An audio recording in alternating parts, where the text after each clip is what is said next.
की भूमिका जयप्रकाश करदम सर ने लिखी है। मैं उनको बुक दूं और बाकी स्पीकर्स को भी, तो ये मेरे लिए एक अपॉर्चुनिटी मिल गई।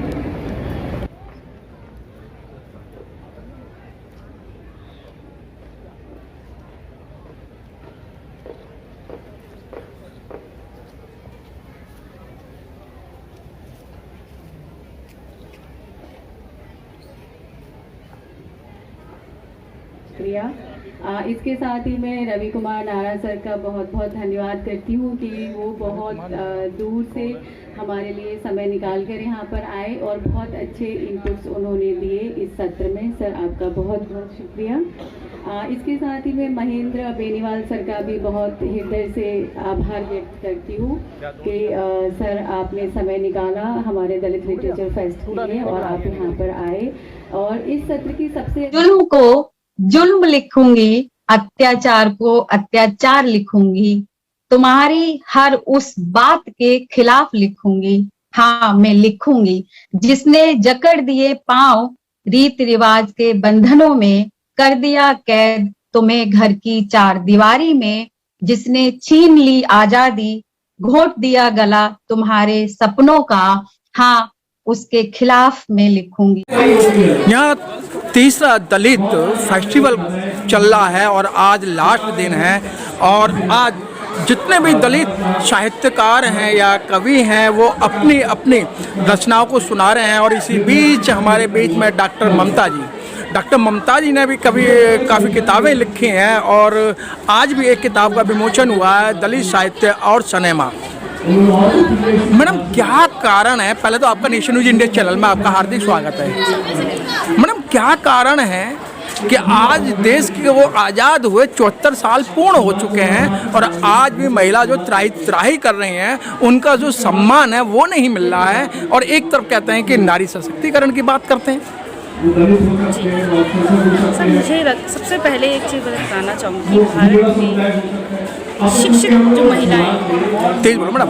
हाँ ठीक है बोलो। भारत की शिक्षित महिलाएं लगातार उनको अवसर मिल रहे हैं पढ़ने की, परंतु उसका एक दायरा सीमित कर दिया है। जैसे हमारी नई शिक्षा नीति जैसे आ चुकी है, तो शिक्षा नीति में भी आप देखेंगे कि 12वीं तक की शिक्षा की स्कूली शिक्षा होती है।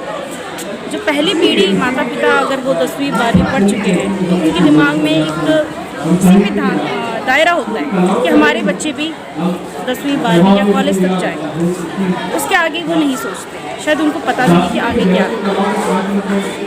तो जो हमारी पूरी व्यवस्था है कहीं ना कहीं उन्होंने एक सीमित कर दिया है। किसने सीमित किया? जी इसके दो कारण लगते हैं।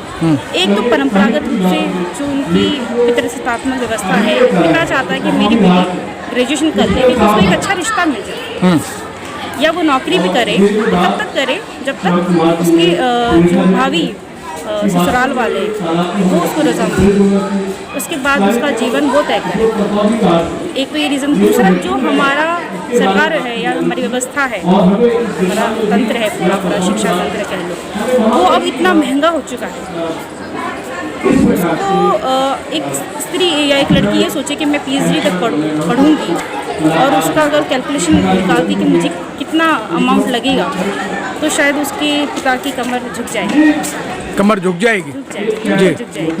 और अगर वो एजुकेशन लोन लेती है तो आज के समय में जैसे सरकारी नौकरी कम होती चली जाती है, वो किस आस पे अपने पिता से ये कहे कि आप मुझे एजुकेशन लोन दिला दीजिए। क्योंकि घर में अगर आप देखेंगे तो शायद उससे बड़ा भाई भी बेरोजगार होगा, उससे छोटे भाई की चिंता परिवार को पहले से हो जाएगी। तो वो एक लड़की होने के नाते उसको शायद इतना स्पेस नहीं मिलेगा ना तो घर में, और बाहर के लिए माता पिता मुझे नहीं लगता कि पैसा उस पर अतिरिक्त खर्च करना चाहेंगे। तो ये पूरी हमारी जो शिक्षा व्यवस्था है आप देखेंगे, कन्या योजना जी है ना, उसमें पहले इंटरेस्ट रेट आप देखेंगे तो कुछ सालों पहले अच्छा मिलता था, तो माता पिता सोचते थे कि इस बहाने हम अपनी बेटी का एक अकाउंट खुलवा दें और उसके जीवन भविष्य के लिए कुछ पैसे संभालें। परंतु तो अब देखेंगे धीरे धीरे उसमें भी इंटरेस्ट रेट कम होता चल रहा है। डॉक्टर ममता जी, देखा गया है कि एक अगर परिवार के अंदर एक लड़की लड़का है तो सबसे पहले जो अहमियत और या उसकी जो ख्वाहिश है लड़के की पूरी की जाती है। क्योंकि घर के अंदर माँ भी है, बहन भी है, लेकिन उन्हीं के अंदर एक दिल के अंदर, जैसे कि आप एक प्रोफेसर हैं, घरों के अंदर जो महिलाएं होती हैं, नहीं बेटा क्या करेगी पढ़ के, तुझे चूल्हा ही तो झोंकना है। ये रियलिटी है जी आपका प्रश्न। हाँ वही ना मैडम कि आपको चूल्हा ही झोंकना है, मतलब लड़के को ज़्यादा अहमियत दी जाती है, लड़कियों को क्यों, ऐसा क्यों? सबसे पहला रीज़न ये है कि घर में ये निर्णय लेने का कि मेरे बच्चे क्या बनेंगे, माता को हक नहीं होता, पिता को। तो जब पिता ने ही सोच लिया तो पिता पुरुष समाज से आता है तो पुरुष को ही आगे बढ़ाने के अवसर देगा। लेकिन मैडम मैंने कई जगह देखा है और ये सच्चाई है, पिता तो लड़की को पढ़ाना चाहता है, लेकिन माँ है वो कभी टांग अड़ा देती है, तुम ये क्या बात कर रहे हो, हमारी लड़की बाहर जाएगी पढ़ने के लिए, इसके साथ क्या हादसा हो जाए क्या नहीं हो जाए। मतलब इस तरीके की जो एक विडम्बना है वो दिन पर दिन रूप धारण कर रही हैं। सर लगातार क्या है कि हमारी जो स्त्रियां हैं जी उनकी सोच भी उस पितृसत्तात्मक व्यवस्था के कारण इतनी कुंद हो चुकी है। उनके अंदर वो डर भर दिया गया कि एक ही दिशा में हम सोचते हैं कि स्त्री मतलब उसका दैहिक शोषण ना हो जाए, सिर्फ केवल वही। हम उसके अलग जो उसके पर है वो खोलना नहीं चाहते। हम ये नहीं देखना चाहते कि अगर मेरी बेटी पढ़ गई तो मेरे जैसा उसका हाल नहीं होगा। हाँ डॉक्टर ममता जी, जिस तरीके दलित साहित्य है और इधर करते हैं हिंदू साहित्य, दलित साहित्य के अंदर जो दिखाया गया है वो आप जो है रिसर्च करके सच्चाई दिखा रहे हैं, और जो हिंदी साहित्य है उसके अंदर मनगढ़ंत कहानियाँ दिखाई जाती हैं कि अगर मैं सीधी बात कह दूं तो आपको थोड़ा सा भद्दा लगेगा, लेकिन आप कहीं ना कहीं उसमें पीछे रहे। ढोल गंवार शुद्ध पशुनारी ये सब ताड़न के अधिकारी। अब ताड़न के शब्द की जो संधि करी है वो आप उस पर विचार रखें। जी सर, अब हम जब पढ़ते थे तो उस समय कौन अध्यापक किस विचारकी से पढ़ा रहा है, विचारकी से किस विचारकी से पढ़ा रहा है, ये बहुत मायने रखता है। विश्वविद्यालयों में विचारकी तो बहुत, तो सबकी अब कह सकते हैं कि एक उसकी व्याख्या जब हम करते हैं, क्या व्याख्या करते हैं उस शब्द का। एक अध्यापक कहेगा कि तारना इसका शब्द है, यानी पार लगाना इसका शब्द है, उसका उद्धार करना शब्द है, परंतु एक अध्यापक कहेगा कि इसका अर्थ है पीटना। तो जिस अध्यापक की जो वैचारिकी क्योंकि किस रूप में बनती है, शिक्षा के आधार पर बनती है, उसके साथ सामाजिक जो शोषण होता है उसके आधार पर होता है। और उसके बाद जो हम बाबा साहेब अम्बेडकर की बात करते हैं कि वैज्ञानिक सोच, तार्किक दृष्टि से वो बात को आपको रखो, तो ये चीज़ें बहुत मायने रखती है। तो एक अध्यापक क्या परोस रहा है, कहीं ना कहीं उसकी वैचारिकी अकादमिक के प्रति कि उसको ईमानदार रहना है, या स्टूडेंट के प्रति ईमानदार रहना है, या स्वयं के प्रति ईमानदार रहना है, इसमें वो कहीं ना कहीं कंफ्यूज हो जाता है। तो जब इस तरीके के आंदोलन या साहित्यिक हमारे मंचों में वो कहते हैं और स्टूडेंट जब प्रश्न पूछते हैं तो शायद वो बचते हैं, वो बगले झाँकने लगेंगे, क्योंकि वो सच का सामना नहीं कर पाते। क्योंकि सच सिर्फ एक शब्दार्थ के रूप में नहीं होता, शब्दों के अर्थ कभी भी बदले जा सकते हैं, परंतु उसकी पूरी परंपरा जो इतिहास है वो जो दिखाता है उसे नकारा नहीं जा सकता, और जो इतिहास है वो झुकलाया नहीं जा सकता। तो इतिहास ने उस शब्द का क्या अर्थ हमारे सामने पेश किया है। ममता जी, जिस तरीके आपने बहुत अच्छी तरह से बताया है कि किस तरीके से व्याख्यान किया जा सकता है, लेकिन ममता जी मेरा एक अब अहम क्वेश्चन है कि जिस तरीके से आजकल का जो प्रोपेगेंडा चल रहा है, पाखंडवाद चल रहा है, उस पाखंडवाद से महिला जो है ज़्यादा पैमाने पे जुड़ी हुई हैं, उनसे आप उनको कैसे अलग करोगी? कि आजकल के जो पाखंड चल रहा है कि आप देख रही हैं कि आपकी शक्ल देख के बता दिया जाएगा कि आपका ये है, आपका जो है कागज़ पे ही पहले से हिस्ट्री लिख दी जाएगी। जैसे कि आजकल एक बाबा का जो माहौल चल रहा है, बालेश्वर जो बाबा हैं, वो शक्ल देख के बता दें कि आपके कष्ट क्या हैं। मुझे लगता है कि जो हमारी साहित्यिक परंपरा रही है या इसके अंदर जो हमारी निवासियों की या भारतीय संस्कृति रही है, अब भारतीय संस्कृति को भी अलग अलग शब्दों में, मतलब मैं कहती हूँ कि जितना अकादमिक में आप घुसेंगे या एक राजनीति में उसके अर्थ अलग बदल जाएंगे, बहुत जगह बदल जाएंगे, उसमें नहीं जाती मैं। परंतु अगर स्त्रियों की बात करूँ, या मुझे लगता है कि स्त्री को अपने परों को उड़ने से जो भी चीज़ आपको रोकती है, कोई भी चीज़ आपको उसको त्याग देना चाहिए।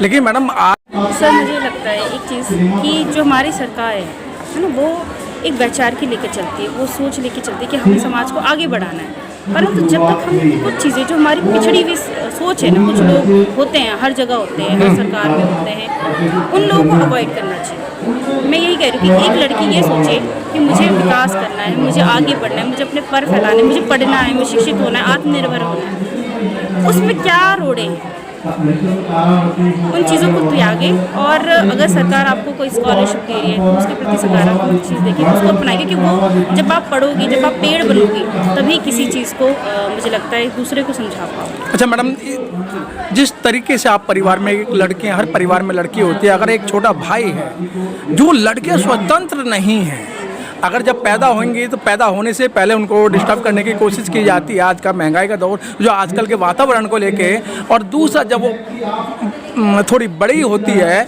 तो उस पर माँ का साया, बाप का साया होता है, और थोड़ी सी बड़ी होती है लड़के को कहा जाता है, जबकि लड़का छोटा है और उसकी बहन बड़ी है, बेटा वहाँ तक छोड़ के आ और इसको साथ लेके आइयो, कोई 19-20 बात ना हो जाए।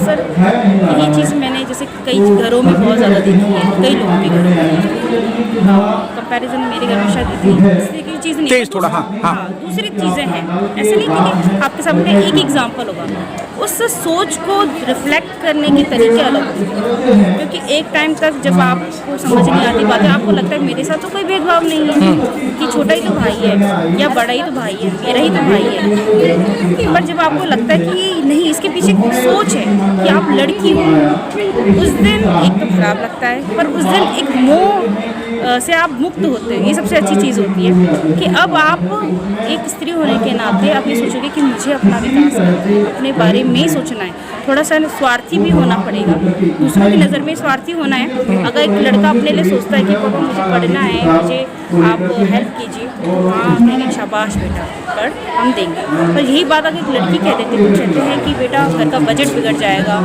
या तुझे अपने छोटे भाई बहनों के बारे में सोचना चाहिए।